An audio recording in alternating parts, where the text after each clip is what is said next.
Sebelum sholat dibuat persiapan yang matang untuk sholat. Ya, kata Allah di ayat 46-nya, alladzina yadhunnuna annahum mulaqu rabbihim wa annahum ilaihi raji'un. Di ayat 45, khusyuk itu enggak mudah. Wa innaha lakabiratun. Salat itu enggak mudah illa 'alal khasyin, kecuali bagi orang khusyuk. Siapa orang khusyuk ini? Ternyata khusyuk dimulai sebelum salat.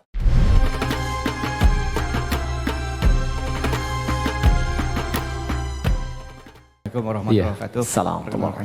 Nama saya Bob Andinata. Saya ingin bertanya tentang khusyuk. Khusyuk, oke. Ini salah satu yang sulit ya. Saya pribadi kerjakan dalam sholat. Ya. Kebetulan saya profesinya dokter bedah. Jadi banyak masalah-masalah pasien yang saya pikirkan dan itu terbawa dalam sholat. Ya. Nah, sehingga dalam sholat sulit sekali sampai mungkin lupa rakaat gitu. Ya. Nah, seandainya begitu mungkin ada kiat-kiat apa yang Ustadz bisa berikan bagaimana saya bisa khusyuk dalam sholat. Mungkin tadi ceramah Ustadz juga bahwa kita harus memahami bacaan, memahami. Tapi saya udah mencoba untuk menghafal apa segala, tapi mungkin sulit bagi saya untuk menghafal bacaan-bacaan Al-Quran tersebut. Baik, pertanyaan dari Dr. Bob tentang persoalan khusyuk dalam sholat. Memang khusyuk itu masalah yang luas, universal. Tidak tersekat ke dalam profesi dokter bedah saja. Tukang kredit ketika sholat bisa ingat kreditnya. Yang mau arisan bisa ingat tuh ya, ini giliran siapa menangnya. Semua. Karena itu di hadis Nabi menyebutkan umum. Ada dua penyebab orang tidak khusyuk. Pertama, faktor setan. Ada setan khusus menggoda orang sholat. Namanya khanzab. Ada yang menyebut khinzib. Setan tuh banyak jenisnya. Nanti mungkin bagus juga kalau kita belajar fikih setan. Ya, supaya tahu cara menghindarinya. Kan? Ya, kita nanti belajar jenis-jenis setan. Ada setan di rumah tangga, ya, ada di Quran surah kedua ayat 102, namanya dasim. Ada setan di pasar, itu yang kalau ke mall pulang-pulang masih ingat tas belum dibeli. Ada, ya, ada banyak. Ya, ada setan di tempat-tempat musik, ada banyak macam-macam. Ya, nah ini kembali ke setan yang goda orang sholat. Nanti saya sampai ke jawabannya. Jadi Nabi mengatakan dalam salah satu hadisnya, bima makna idza kabbara, kalau seorang sudah mulai takbir, kemudian faqala syaitanu, maka setan sudah mulai berbisik di benaknya, udzkur kadza, ingat ini, ingat itu. Itu ke semua. Kalau kita belum takbir, itu biasa Pak. Gak akan ingat tentang bedah, tentang pasien, tentang macam-macam. Tapi ketika Anda mulai takbir, Allahu Akbar, mulai ingat. Gunting tadi letaknya di mana? Ini ada yang belum dibedah, ini ada yang muncul semua. Berarti normal. Normal. Karena setannya betul menggoda. Ya, datang tuh. Baik. Hatta la yash'ural musalli kam raka'atan yusalli. Sampai-sampai ada orang salat yang tidak ingat berapa rakaat sedang ia kerjakan itu. Berarti benar kan hadis Nabi-nya? Dan kita semua umumnya hampir mengalami itu. Maka apa solusinya?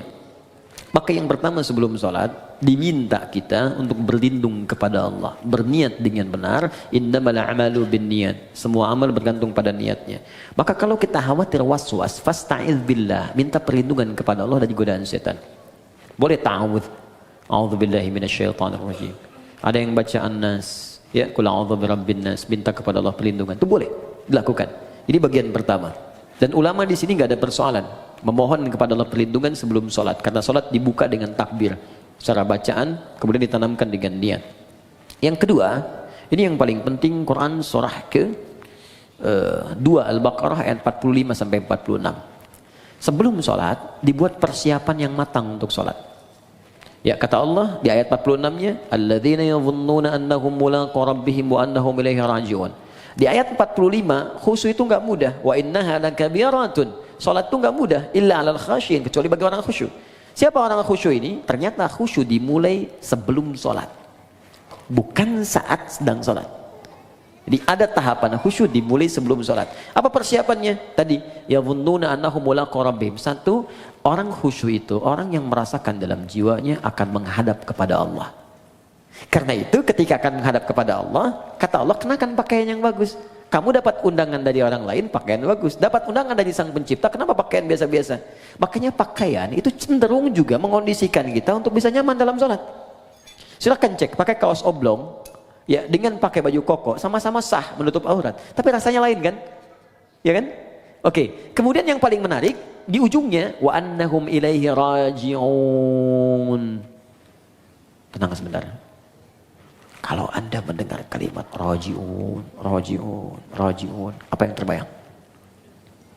Inna lillahi wa inna ilaihi raji'un. Nah, dalam sholat itu ketika kan sholat, kalau ingin khusyuk kata Allah, rasakan mungkin ini sholat terakhir yang Anda kerjakan dalam hidup. Mungkin wafat dalam sujud. Apa yang Anda pikirkan membedah orang kalau Anda wafat sekarang? Apa yang Anda pikirkan tentang gunting, tentang segalanya, tentang selang, tentang infus? Kalau Anda wafat sekarang, apa yang mau Anda kerjakan kata Allah? Percuma pikirkan semuanya. Maka Nabi sering katakan sebelum sholat, Sallu sholatan muwadda'. Sholatlah engkau seakan-akan sholat ini jadi perpisahan dalam hidupmu. Ya, sholat, siapkan. Rasakan, mungkin ini sholat terakhir. Makanya panggilannya kan panggilan adzan. Adzan, an-nida, panggilan. Oke, saya ganti namanya. Andi, ada namanya di sini? Tidak ada. Baik, kalau tidak ada, oh ada. Baik, kalau ada saya ganti dulu. Asep ada? Ada. Ah, pasti nggak ada. Suneo, nggak ada kan? Ah, pasti nggak ada. Suneo dipanggil Allah. Apa artinya? Kita dipanggil tiap hari. Adi dipanggil Allah, Bob dipanggil Allah, Hasan panggil Allah, Andi panggil Allah. Allahu Akbar, dipanggil kan? Mungkin sholat itu panggilan terakhir dalam hidup kita. Kalau kita sudah merasa itu panggilan terakhir dalam hidup, boleh jadi di situ kita akan mulai merasakan kenikmatan untuk pasrah kepada Allah. Kalau wafat dalam sujud itu. 2. 3. Ada isyarat di Quran surah ke-29 ayat ke-45. Utslu ma uhya ilaika minal kitab. Sebelum sholat baca dulu, pahami dulu, rasakan dulu semua makna bacaan dan gerakan dalam sholat. Wa aqimis sholah, baru tunaikan sholat dengan sempurna. Jadi ketika kita merasa akan wafat, kita merasakan baca Allahu Akbar, Allah Maha Besar, pikiran menerjemahkan. Hati meresapi, Allah saya mengatakan kau Maha Besar. Tapi dalam hidup saya selalu merasa besar dalam hidup. Pekerjaan saya katakan yang paling besar dalam hidup dan seterusnya. Itu perasaan akan terbawa. Sehingga membantu kita bisa lebih fokus dan nyaman dalam sholat. Jelas sampai di sini? Untuk bagian yang pertama. Karena itu saya sarankan, jangan capek dulu untuk semua dikerjakan. Sepekan ini saya mau belajar takbir dulu, pahami dulu. Sepekan kemudian saya belajar untuk iftitah. Selanjutnya saya belajar Al-Fatihah sampai sempurna kita. Bahkan ada ulama yang mengatakan ingat sholat saja sudah bagian dari khusyuk. Wah ini 5 menit lagi adzan zuhur nih. Sudah ingat tuh, itu bagian dari khusyuk.